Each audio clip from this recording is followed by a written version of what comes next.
Ainda falando sobre assuntos importantes no Congresso Nacional, o presidente Hugo Mota, da Câmara dos Deputados, afirmou que as comissões permanentes e especiais da Casa serão definidas após o Carnaval.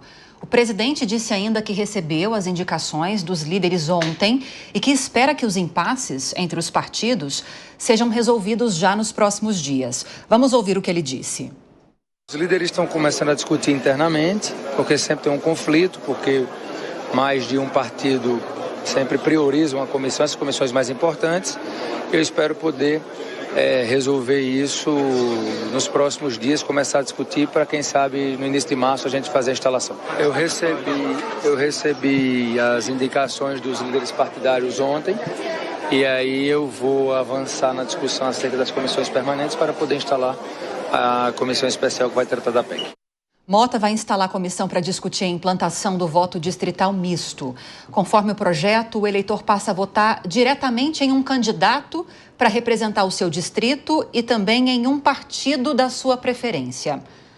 Ana Beatriz Rich, a gente está misturando algumas discussões importantes aqui, que embora não sejam as mesmas discussões, de alguma forma elas estão interligadas. Mas para começar, indicações para se fazer parte dessas comissões permanentes da Câmara dos Deputados, uma discussão que também está acontecendo no Senado Federal. É um impasse, porque a comissão, ela é permanente, ela dá visibilidade para o trabalho do parlamentar. Todo mundo quer. Não, Lívia, se a Deise estivesse aqui, ela ia brigar comigo com o que eu vou falar, porque ela vai falar, mas isso é política, é assim que se faz. Quando você começou a ler a notícia, eu já comecei a dar risada. Porque, primeiro, e isso é uma coisa que todo brasileiro está acostumado e a gente não deveria estar, né? Que dizem por aí que o ano só começa depois do Carnaval. Poxa vida, o Brasil claramente está vivendo um momento delicado, um monte de pauta super importante para ser discutida, para ser aprovada, mas não, as comissões elas só vão ser definidas depois do Carnaval. Como se até o Carnaval o Congresso pudesse ficar sem comissão, que a gente pudesse deixar esperar mais um pouco, porque afinal tá tudo bem, tá tudo ótimo e o time que tá ganhando não se mexe. Depois disso, vem essa história de não, mas olha que os líderes ainda estão discutindo. Não tem que fazer arranjo, não tem que fazer acerto.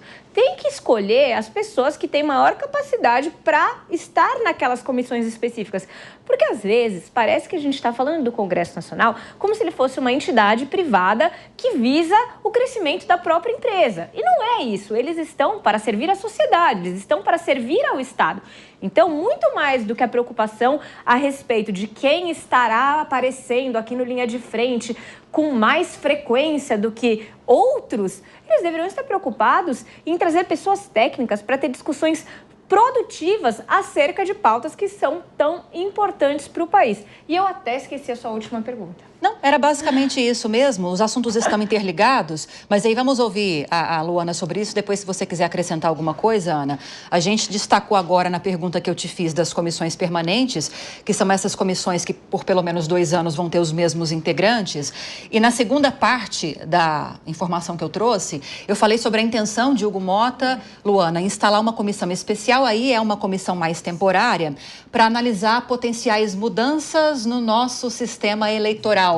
E aí essa discussão de você mudar a forma de eleger os nossos representantes no Congresso Nacional, proposta agora misturar eleição proporcional, votação proporcional com votação em formato distrital, não é a primeira vez que se discute isso. E em todas as vezes isso não avançou. Será que agora vai? Queria que você falasse um pouquinho dessa mistura de sistemas, se isso pode funcionar. Lívia, é uma discussão muito importante para ser feita, e concordo com a Ana, a toque de caixa, ser feita de forma superficial. A gente já vem há muitos anos falando sobre o sistema eleitoral e as distorções que ele causa na nossa democracia. Nós tínhamos no Brasil, operando no Congresso até 2017, cerca de 25, chegamos a ter 30 partidos operando. Hoje nós temos 34 partidos ativos. Eles só não estão operando no Congresso porque houve, em 2017, uma mini reforma eleitoral, quem aqui se lembra, que a gente aprovou algumas cláusulas que a gente chama de cláusula de barreira em alguns países, mas aqui ela ficou com um mecanismo que se assemelha mais a uma cláusula de desempenho. Então, os partidos eles têm que ter um desempenho X durante a eleição, uma representatividade nacional, um número de eleitos, né, de mandatários eleitos, para que eles tenham acesso a fundo eleitoral, a fundo partidário e consigam operar no Congresso. E muitos partidos foram ficando aí ao longo do caminho nos últimos anos, nas últimas eleições depois de 2018, e hoje a gente tem cerca de 15 partidos operando, o que já é muito, mas melhorou. Só que nesse mesmo ano a gente tentou fazer a discussão do voto distrital. Eu, sinceramente, sou uma defensora de mudanças no sistema eleitoral, acompanhei muito essa discussão de perto, as discussões no Congresso, já desde 2015, 2013, mais ou menos, porque eu vejo que o nosso sistema proporcional ele gera uma série de distorções. Primeiro, o custo de campanha é muito alto, né? Um único candidato ele tem que percorrer o estado inteiro.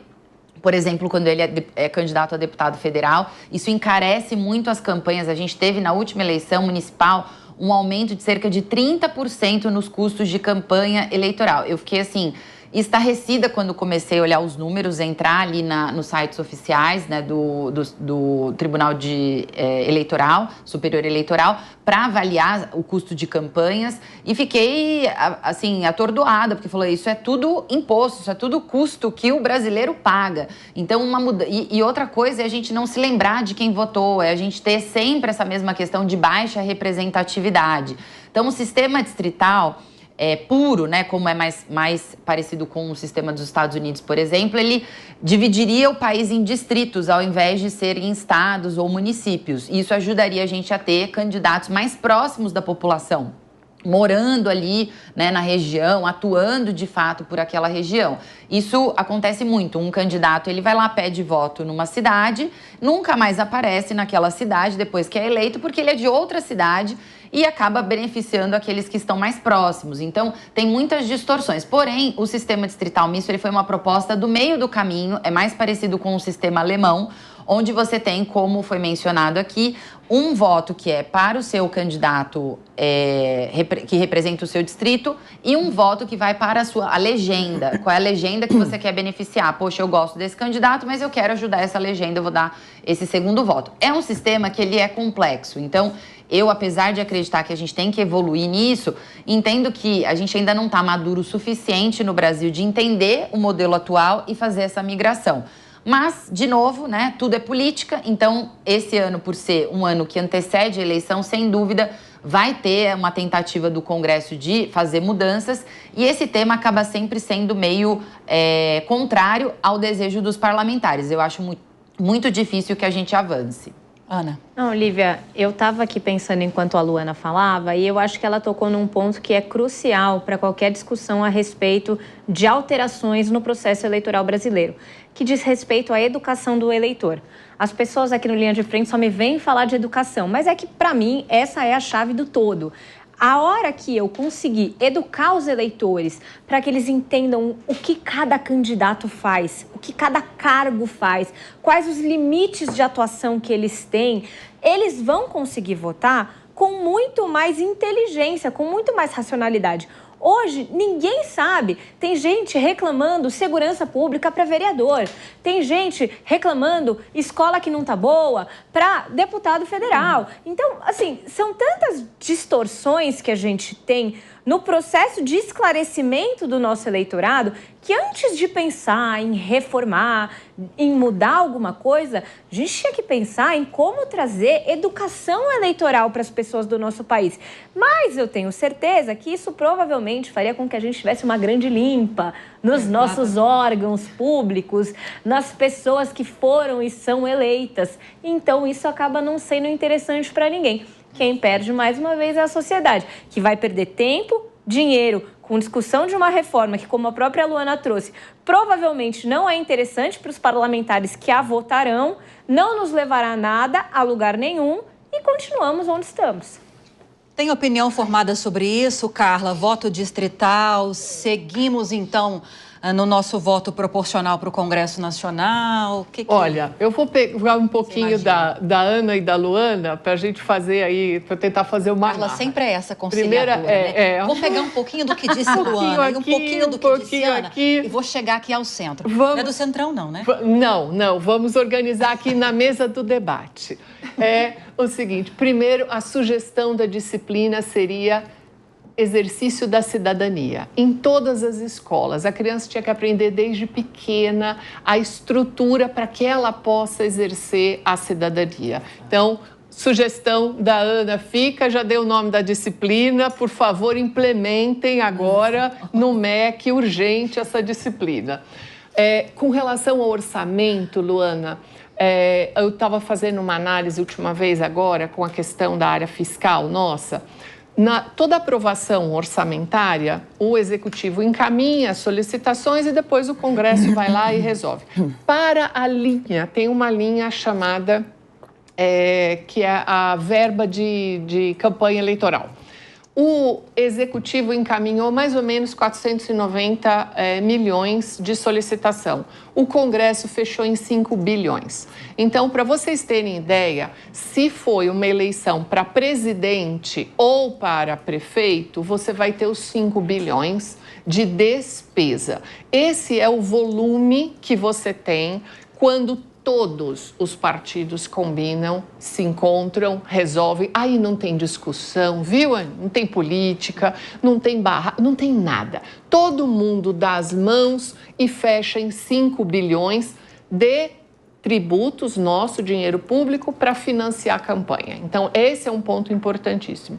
Então, o terceiro que eu ia colocar para a gente fechar é uma ferramenta da democracia que nós aqui não usamos. Suíça faz isso direto, que são plebiscitos.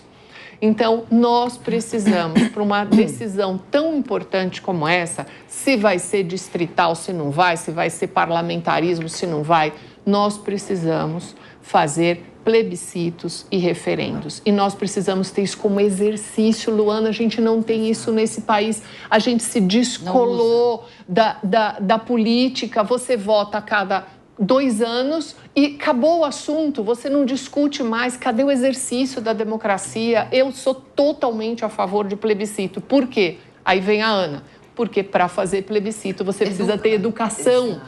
Então, amarrando as 3, Lívia, para você.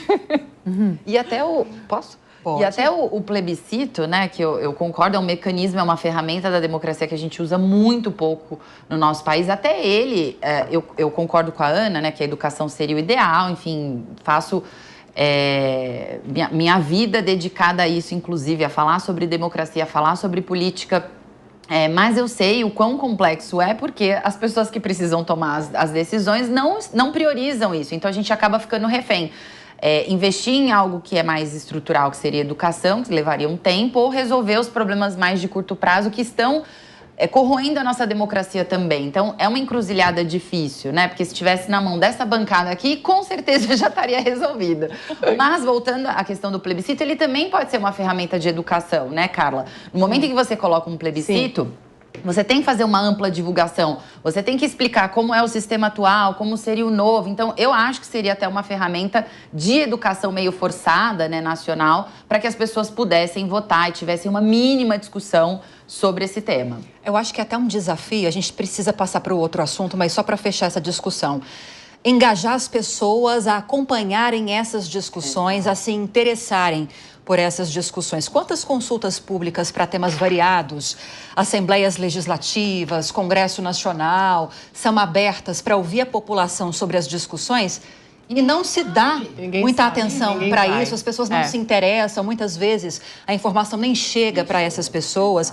Então, acho que tem uma questão cultural também muito interessante que a gente precisa discutir em relação a esse assunto, misturando esse elemento educativo, né, para engajar as pessoas nessas discussões.